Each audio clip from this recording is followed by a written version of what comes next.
I'm going to call Claudia because I don't know if this is in her realm of experience or if she's even interested, but she's the only person I can think of that might have the skill set to do this. This is Just Call Claudia, a podcast for right-sizing your life and demystifying your relocation. I am so excited to introduce Nancy Nugent to my first ever podcast, and especially for this special edition. I'd like to introduce Nancy, who is a specialist in luxury real estate in Chicago and the North Shore. She is a real estate condo developer as well, with 840 Lakeshore Drive, 340 on the Park, and Park Tower. But she's not only a real estate broker, and she's not only a real estate developer, she is my best friend. Aw. And I'm so Ditto. and also the reason I am here today. Starting this podcast, it's important that I feature Nancy because she was influential in creating my business model, CMFTO. Also, an aside, Nancy is not just in the real estate world. She is loved by many, comes from a fabulous family, and also very active in not-for-profits, Friends of the Park, and recently retired from her affiliation with Actors Company Theater in New York City. Yeah. This is so exciting for me. I mean, this is Me kind too. of, I'm thrilled. didn't know it was going to be a dream come true until I guess I have been dreaming this, and now here we are. And we've shared so many firsts Yes. in our long lives together. So many firsts. I think it's a great start if we talk about me being just in the design world and you calling me. I want to hear from you that conversation that you started 24 years ago with Was it 24? 24 Yeah, it was. with our dear friend on Delaware. Yes. So remind me what that's all about. Well, I was kind of in a conundrum because I had this fabulous client and she was going through a very nasty divorce and was very emotional and not quite sure what she wanted to do with her life, with her beautiful townhouse, and her future. So I met with her several times, and she said, many of the things here, I'm going to have to right size. So many of the things I have here, I want to sell, get rid of, store, and I don't know what to do. So I remember walking back to my office and thinking, oh God, I want to help her not only sell her home, but I need to help her with these other concerns she's expressed to me. And I didn't know how to do that. By the time I got back to the office, because I was in the sales center in the Hancock at the time. For whom? Who were you selling at the time? For LR Development, and we were selling 800 North Michigan Park Tower at the time. So by the time I got back there, and I'm thinking, okay, well, I'm going to call Claudia because I don't know if this is in her realm of experience or if she's even interested, but she's the only person I can think of that might have the skill set to do this. And I did. And I remember you very wisely said, well, I haven't done it before, but I can do it, which I'm like, great. And I knew you meant it. You know I meant it. And we were off to the races. But also you had a 6-week close on the property, if I remember, 6 or 8 weeks.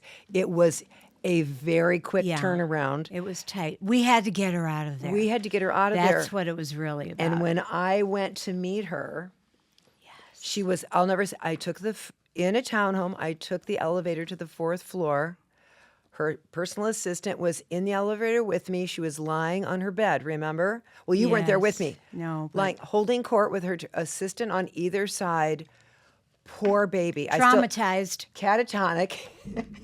And I thought, this poor woman, we have to make this as easy on her as possible because she couldn't get up and brush her teeth. It was terrible. That's right. Highly visible divorce as well. Yes. In the day, it was for sure on the front page of Yes. the Tribune, if anybody reads that today, but it was on the front page Our for own sure. page 6 somewhere. Page 6, yes. Oh, Zwecker. Bill yeah. Zwecker must have featured it. Yeah. Long story. We started that process. I said, if you can envision a 3-bedroom condo in your future, we'll select those pieces first, your cherished pieces, and then we'll work backwards. And she loved that. Of course, that was totally on the fly because I didn't really know what I was going to need to do at that Yeah, time. But I thought, right. okay, I can create a design for someone, but I have to undesign this woman and design a future home. And she did have fabulous things. Oh, And the in copper, the copper collection. collection. Also, her furniture at that time, I could sell things back to the showrooms in the March. That's right. We had fabulous consignment resources, which I tapped into. A couple things went to auction. Sotheby's in those days. We didn't have LH at the time. And we moved her into storage with the dream of a 3-bedroom condo someday, and she assuredly went off to Aspen, Colorado That's right. to live her life. So we gave her the opportunity for a new life, get out of town fast, because there was a level of expediency that we had to meet, right? And this quick close. So you were successful, we were successful, she was super successful, right? Yes. So who's been your greatest business influence, if there has been one? That's an interesting question. I can't say that there's any one person, but I think I've modeled my career out of women who, in business, in fashion, in advertising, who I looked up to and respected. Female entrepreneurs. Mm-hmm. Those are the ones where I would read their bios and I would pick up little snippets of how they conducted their business. And even though I am in a very structured business in a certain sense, I like to have a flair for it. And those kinds of women gave me, because they were brilliant, and they found a niche, which I've done. So it was never a business person per se. It was kind of their aura that I kept in mind for me. I remember you talking about Dion von Furstenberg Yes. years ago as a business role model. That's right. But I want you to share some of your fabulous hashtags. Oh, Nancy is known for her hashtags. yes. I love them. I was the first advertiser in CS Magazine because the founders were my clients and are to this day dear, dear friends. So it was in 1994, and it was very basic. I'm like, what am I supposed to do? I created a 1/4-page ad. I faxed it over to them, and then it started this whole experience of other realtors wanting to advertise in CS Magazine. And they would, and of course, my ads got bigger and they became full page, but I created all of them with my magic markers and my logo of the cutout of the heart and the house. And people would call the advertising department and say to the girls and guys there, I want to do an ad like Nancy Nugent. And they would say, well, you can't because she created this ad herself. There's no prototype. And fortunately, they told me about that. So my very first hashtag was hashtag often imitated, never equaled. Yes, I love it. And I tried to quote you yesterday to one of my associates, and I got it a little wrong. often imitated, never equaled, Yeah. which I was really talking about myself. Yes. But I then attached it to my property listings. Love it. So it had a double meaning. But Yes. people who know me know I was really talking about myself. That was one of my originals. Now you caught me off guard. What are some of my other ones? The interesting thing is most of them have double meanings. They can reference my real estate practice, but it's also my personality. You'd have many hashtags. Our listeners are going to have to look you up and look at the That's hashtags. right. They are fabulous. Yeah. So where do you think that level of self-confidence came from? I know it came from an early age, but I want you to share who you were as a young person Oh. and getting her master's in library science. Yes. And you are your own brand. Yes. And you don't have a team. No. And in today's real estate climate, team is everywhere. And how do Yes. you manage the amount of business without a team? Well, first of all, I like control. And therefore, I freely admit I'm not a good delegator. I'm a good delegator to my assistant, but that's about it.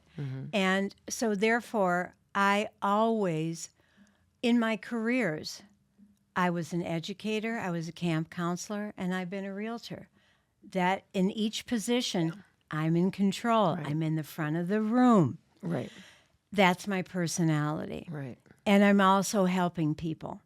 So transitioning to real estate, it was easy for me to stay in that position. And quite honestly, I've garnered a lot of business just being present and at a closing, across the table at a showing. I am always there. You're always there. I'm always there. And I have had clients who were not my clients to start with call me after the fact and say, you were there for the inspection. You were there when I called you to say, can I show the property to my daughter who's in town? You were always the one. And I know you're a big fish, but I was impressed. So you will get all my real estate business. Wow. Yeah. I understand that. And level I'm of just busy selling real estate. minding your own Hashtag business. Minding your minding own my own business. Minding your own Right. business, as Nancy and I both like to say, stay in our lanes. Thanks for listening. If you want to hear more of my conversation with Nancy, check out episode 2. You can follow me on Instagram at CMFTO or check out our website, cmfto.com, to learn more about my business.